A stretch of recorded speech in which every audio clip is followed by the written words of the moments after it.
Hello students, कैसे हैं आप सब। उम्मीद करता हूं कि आप बहुत अच्छे होंगे। और इस सेशन में हम 6th क्लास के एनसीईआरटी चैप्टर नंबर 1 जिसका नाम है भोजन कहाँ से आता है, इस चैप्टर के अंतर्गत जितने भी कंटेंट्स हैं, टॉपिक्स हैं जो एनसीईआरटी में उपलब्ध हैं, उन सभी के बारे में हम रीड आउट करेंगे जो एनसीईआरटी के बुक में उपलब्ध है। तो चलिए स्टार्ट करते हैं। आइए आज हम पता लगाएं कि मनुष्य एवं जीव जंतु किस प्रकार का भोजन खाते हैं तथा भोजन के कौन कौन से स्रोत हैं। टॉपिक नंबर 1.1 है विभिन्न खाद्य पदार्थ। क्रियाकलाप 1, आपने और आपके मित्रों ने कल पूरे दिन में जो क्या क्या खाया था। विद्यालय में अपने दोस्तों से उन खाद्य पदार्थों की जानकारी प्राप्त कीजिए जो वे पूरे दिन में खाते हैं। अपनी नोटबुक में तालिका 1.1 की तरह यथासंभव अपने सभी दोस्तों द्वारा खाए जाने वाले विभिन्न खाद्य पदार्थों की जानकारी प्राप्त कर सूची तैयार कीजिए। तालिका 1.1 में हम क्या खाते हैं इसका लिस्ट आपको बनाना है, जिसके अंदर में 2 कॉलम बने हुए हैं। एक विद्यार्थी या दोस्त का नाम उसमें लिखना है और उससे संबंधित जो उन्होंने, आपके दोस्त और दोस्तों ने जो चीज़ पूरे दिन के अंदर में खाद्य पदार्थ खाया है उसके बारे में इन्फॉर्मेशन आपको लिखनी है। अपने भोजन में हम अनेक प्रकार की चीज़ें खाते हैं जिन्हें हम खाद्य पदार्थ कहते हैं। खाने की ये सभी चीज़ें किन पदार्थों से बनी है। तो डियर स्टूडेंट्स, ये क्वेश्चन आपके लिए छोड़ा गया है कि आप सोचिए कि जो चीज़ें आप खाते पीते हैं या जिन पदार्थों का आप सेवन करते हैं, तो जो चीज़ आप खाते हैं वो किन पदार्थों से बना हुआ है ये आपको बताना है। फिर आगे कहते हैं, भात के बारे में सोचो। हम कच्चा चावल लेते हैं और उसे पानी में उबालते हैं। इसे तैयार करने में हमें 2 पदार्थ की आवश्यकता होती है। दूसरी ओर कुछ भोजन तैयार करने में हमें कई पदार्थों की ज़रूरत होती है। यदि हम सब्जी बनाना चाहते हैं तो हमें अलग अलग प्रकार की कच्ची सब्जियां, नमक, मसाला, तेल आदि की ज़रूरत होती है। अब आता है आपका टॉपिक क्रियाकलाप 2। तालिका 1.1 की सूची में कुछ खाद्य पदार्थों को छांटिए और अपने दोस्तों तथा घर पर चर्चा करके जानकारी प्राप्त कीजिए कि इनको बनाने के लिए कौन कौन सी सामग्री चाहिए। वस्तु का नाम, उसमें प्रयुक्त कच्ची सामग्री में कुछ उदाहरण तालिका 1.2 में दिए गए हैं। कुछ अन्य को इस सूची में जोड़िए। तालिका 1.2 व्यंजन और उनकी कच्ची सामग्रियाँ। इससे संबंधित 2 कॉलम दिए हुए हैं आपके पास में, जिसमें पहला कॉलम है व्यंजन का और दूसरा है कच्ची सामग्री का। व्यंजन मतलब जो चीज़ आपका फाइनल प्रोडक्ट बनके तैयार रहता है जिसे आप खाते हैं, जैसे कि रोटी या चपाती या दाल। और कच्ची सामग्री का अर्थ है कि रोटी या चपाती या दाल अगर बना हुआ है तो ये किस चीज़ से बना हुआ है, किन किन पदार्थों को आपने मिलाया तब जाके ये आपका तैयार हुआ। जैसे उदाहरण के लिए लेते हैं हम रोटी।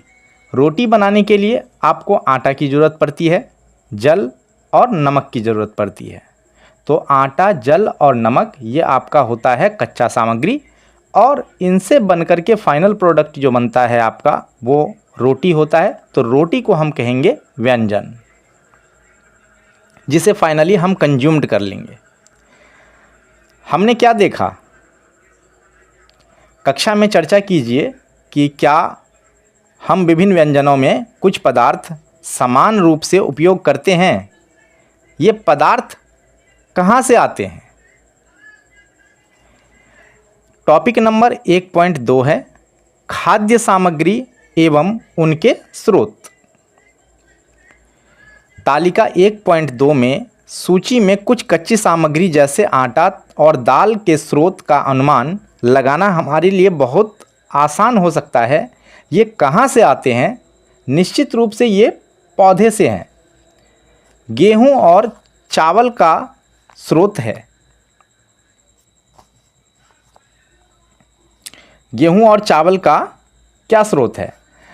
आपने धान और गेहूं के खेतों में उनके पौधों की क्यारियां देखी होगी। इनसे हमें अनाज प्राप्त होते हैं।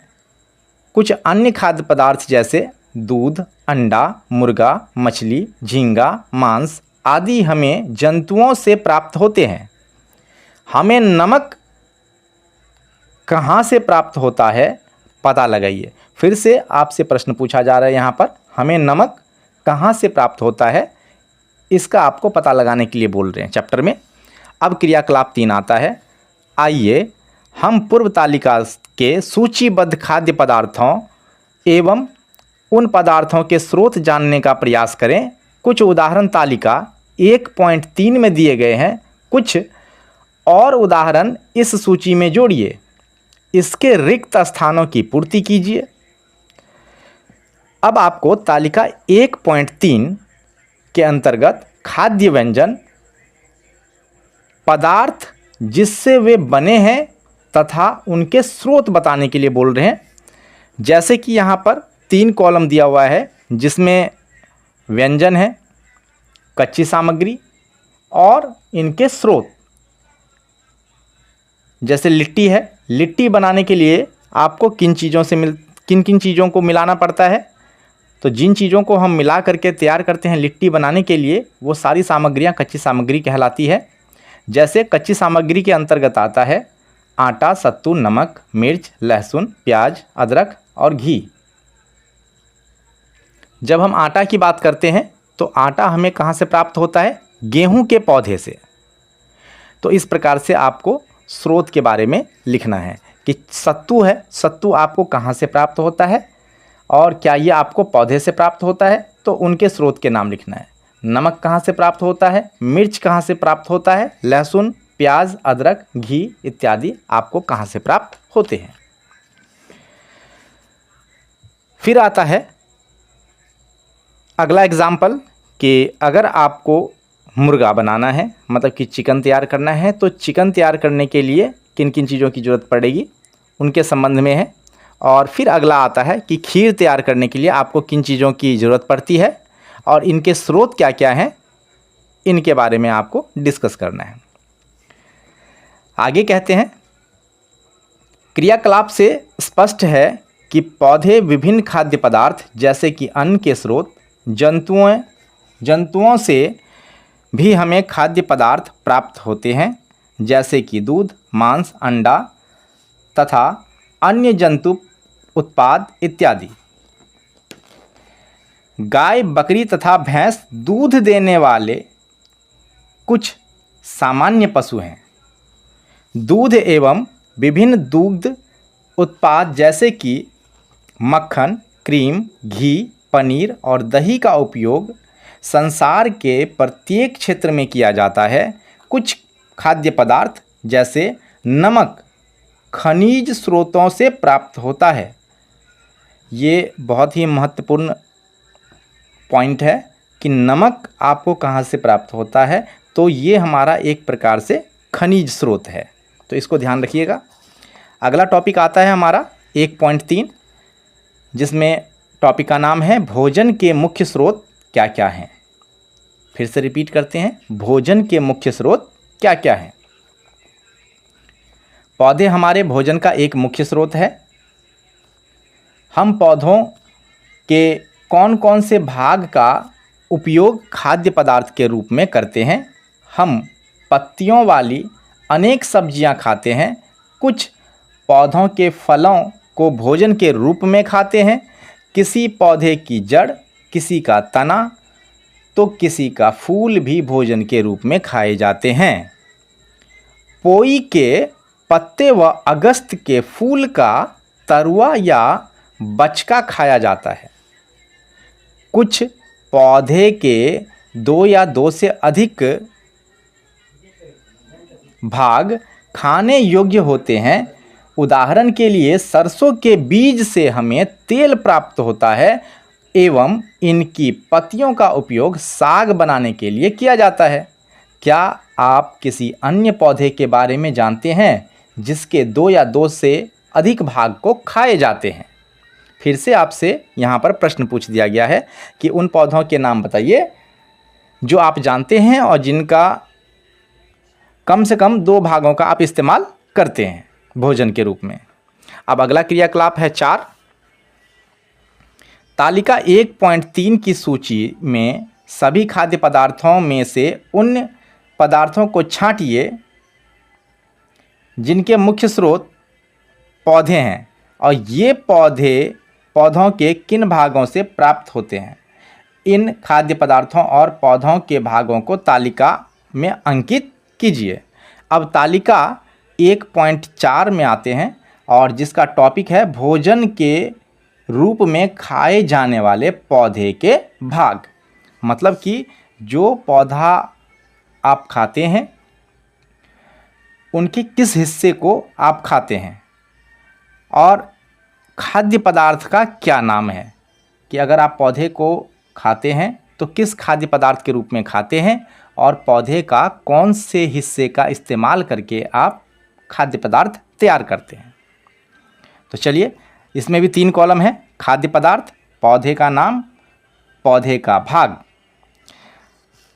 खाद्य पदार्थ है साग।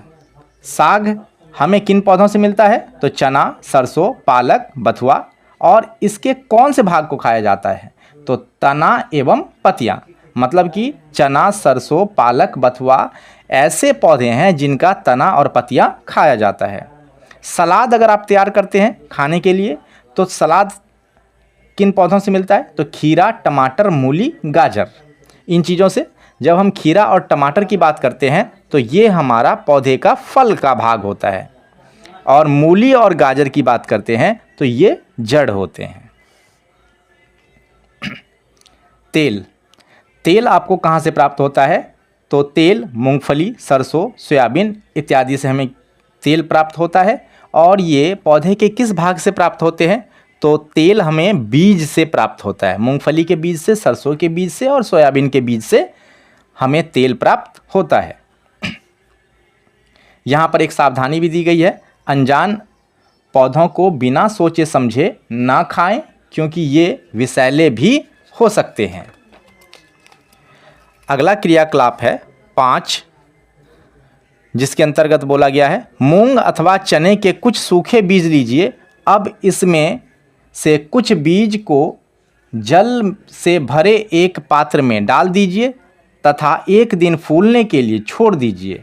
अगले दिन जल को पूरी तरह निकाल दीजिए और बीजों को एक गीले कपड़े में लपेटकर एक ओर रख दीजिए।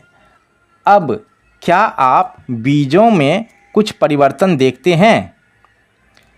फिर से आपसे क्वेश्चन पूछा गया कि क्या आप बीजों में कुछ परिवर्तन देखते हैं? आगे कहता है, क्या छोटी सी सफ़ेद संरचना बीजों से बाहर निकल आई है? यदि हाँ, तो बीज अंकुरित हो गए हैं। इस छोटी सफ़ेद संरचना को ही अंकुर कहते हैं। अंकुरित बीजों को सावधानी से धोकर आप इन्हें खा सकते हैं। ये उबाले भी जा सकते हैं। इनमें कुछ मसाले मिलाने पर खाने के लिए एक स्वादिष्ट अल्पाहार तैयार हो जाता है। क्या आप जानते हैं कि शहद कहाँ से आता है या कैसे बनता है? क्या आपने कभी मधुमक्खी का छत्ता देखा है जहाँ बहुत सी मधुमक्खियाँ भिन भिनाया करती है? मधुमक्खियाँ फूलों से मकरंद, मकरंद का अर्थ होता है मीठा रस। मधुमक्खियाँ फूलों से मकरंद एकत्रित करती है और इसे अपने छत्ते में जमा करती है। फूलों और उनका मकरंद वर्ष के केवल कुछ समय में ही उपलब्ध होते हैं। मधुमक्खियाँ मकरंद को अपने पेट में एक एंजाइम की सहायता से पचाकर शहद बना लेती है। यह शहद फफूंद बैक्टीरिया लगकर खराब नहीं होता है। मधुमक्खियाँ इस शहद का भंडारण कर लेती है ताकि पूरे वर्ष इसका उपयोग किया जा सके। हम ऐसे छत्तों में मधुमक्खियों द्वारा भंडारित भोजन का शहद के रूप में उपयोग करते हैं। आप चित्र 1.2 में मधुमक्खी का छत्ता देख सकते हैं। अगला पॉइंट है 1.4, जंतु क्या खाते हैं। टॉपिक का नाम है जंतु क्या खाते हैं। क्या आपके घर में कोई ऐसा पालतू पशु है जैसे कुत्ता, बिल्ली, भैंस, गाय और बकरी जिसकी आप देखभाल करते हैं? फिर आपको इसकी जानकारी भी अवश्य होगी कि आपका पालतू जानवर क्या खाता है, अन्य जंतु क्या खाते हैं। क्या आपने कभी गिलहरी, कबूतर, छिपकली या छोटे से कीट को खाते हुए देखा है? अब क्रियाकलाप 6 पर आइए। तालिका 1.5 में अनेक जंतुओं के नाम लिखे हैं। उनमें से कुछ जंतुओं द्वारा खाए जाने वाले भोजन भी लिखे गए हैं। तालिका में रिक्त स्थानों की पूर्ति कीजिए। तालिका 1.4, जंतु और उनका भोजन। इसमें भी 2 कॉलम बनाया गया है। जंतु का नाम, खाया जाने वाला भोजन। जंतु का नाम यहाँ पर दिया हुआ है, जैसे कि गाय, बिल्ली, कुत्ता, कौवा, गौरैया, शेर, छिपकली, तिलचट्टा, मनुष्य, चूहा और बंदर। और गाय के द्वारा क्या क्या चीज़ें खाई जाती है वो यहाँ पर दूसरे कॉलम में दिया गया है। जैसे कि गाय क्या खाती है? घास, खली, भूसा, अनाज और पत्ती। बिल्ली क्या खाती है? छोटे जंतु, पक्षी, दूध और चूहा। ऐसे ही आपको कुत्ता के बारे में लिखना है। कौवा, गौरैया, शेर, छिपकली, तिलचट्टा, मनुष्य, चूहा, बंदर, ये सभी जो जीव हैं ये क्या खाते हैं भोजन के रूप में, उनकी लिस्ट आपको तैयार करनी है। अब क्रियाकलाप 7 पर आइए। उपयुक्त तालिका को देखकर बताइए कि कौन से जंतु हैं जो केवल पौधे व उसके उत्पाद को भोजन के रूप में लेते हैं। ऐसे जंतु शाकाहारी कहलाते हैं। फिर से यहाँ पर सुनिए जरा कि उपयुक्त तालिका को देखकर बताइए कि कौन से जंतु हैं जो केवल पौधे व उनके उत्पाद को भोजन के रूप में लेते हैं। ऐसे जंतु शाकाहारी कहलाते हैं। ऐसे जंतु जो दूसरे जंतुओं को भोजन के रूप में लेते हैं उन्हें मांसाहारी कहते हैं। ये ध्यान रखना है। जो पौधे और पौधे से निकला हुआ उत्पाद अगर कोई भी जंतु अगर भोजन के रूप में ग्रहण करेगा तो उसको शाकाहारी कहते हैं। और अगर कोई जंतु दूसरे जंतु को अपना भोजन के रूप में ग्रहण करता है तो उसे मांसाहारी कहा जाता है। क्या आप ऐसे कुछ जंतुओं का भी नाम बताएंगे जिनका भोजन पौधों और जंतु दोनों ही होते हैं? इन्हें सर्वाहारी कहते हैं। अगर कोई जो जीव है अगर पौधे और जंतु दोनों को ही अपने भोजन या आहार के रूप में ग्रहण करता है तो ऐसे जीव को सर्वाहारी कहा जाता है। तालिका 1.5 को देखते हुए तालिका संख्या 1.6 के अनुसार जंतुओं को अलग अलग वर्गों में लिखिए। अब यहाँ पर तालिका 1.6 है जिसके अंतर्गत 3 कॉलम बनाए गए हैं, जैसे कि शाकाहारी, मांसाहारी, सर्वाहारी। अब आपको यहाँ पर लिस्ट खुद तैयार करना है। कुछ शाकाहारी जीव के नाम बताइए, मांसाहारी जीव के नाम बताइए और सर्वाहारी जीव के नाम बताइए। जहाँ पर चित्र में दिया हुआ है एक गाय है जो घास खा रही है और शेर है दूसरे जगह पर जो कि एक हिरण का शिकार करके मांस के रूप में ग्रहण कर रहा है। तो गाय जो घास खा रहा है ये आपका शाकाहारी हुआ और शेर मांसाहारी। क्या मनुष्य और तिलचट्टा सर्वाहारी है? अब फिर से आपसे प्रश्न पूछ रहे हैं, क्या मनुष्य और तिलचट्टा सर्वाहारी है? अब आप समझ गए होंगे कि मनुष्य एवं विभिन्न जंतुओं का भोजन पौधे एवं उनके उत्पाद तथा अन्य जीव जंतुओं और उनके उत्पाद हैं। पौधे क्या खाते हैं? फिर से आपसे प्रश्न पूछ लिया कि बताइए पौधे क्या खाते हैं। जैसे हम मनुष्य या अन्य प्रकार की दूसरे जीव जंतु कुछ न कुछ भोजन के रूप में ग्रहण करते हैं, वैसे ही पौधे भी जीवित रहने के लिए कुछ न कुछ भोजन के रूप में ग्रहण करते होंगे। उनके बारे में आपको बताना है। पौधे अपने भोजन का निर्माण स्वयं करते हैं। पौधे की पत्तियों में हरे रंग का पदार्थ होता है जो सूर्य की रोशनी में जल की सहायता से अपने भोजन का निर्माण कर लेते हैं। पौधे की पत्तियों एवं अन्य हरे भागों में भोजन का निर्माण एक जटिल प्रक्रिया के रूप उपरांत होता है। इस प्रक्रिया को प्रकाश संश्लेषण कहते हैं। आगे की कक्षाओं में हम इस अवधारणा को विस्तार में जानेंगे। और इसी के अंतर्गत कुछ नए शब्द दिए गए हैं जिसका हिंदी और अंग्रेजी रूपांतरण दोनों दिया हुआ है पाठ के अंतर्गत। जैसे अंकुरित बीज को इंग्लिश में क्या कहते हैं, तो अंकुरित बीज को कहते हैं जर्मिनेटेड सीड।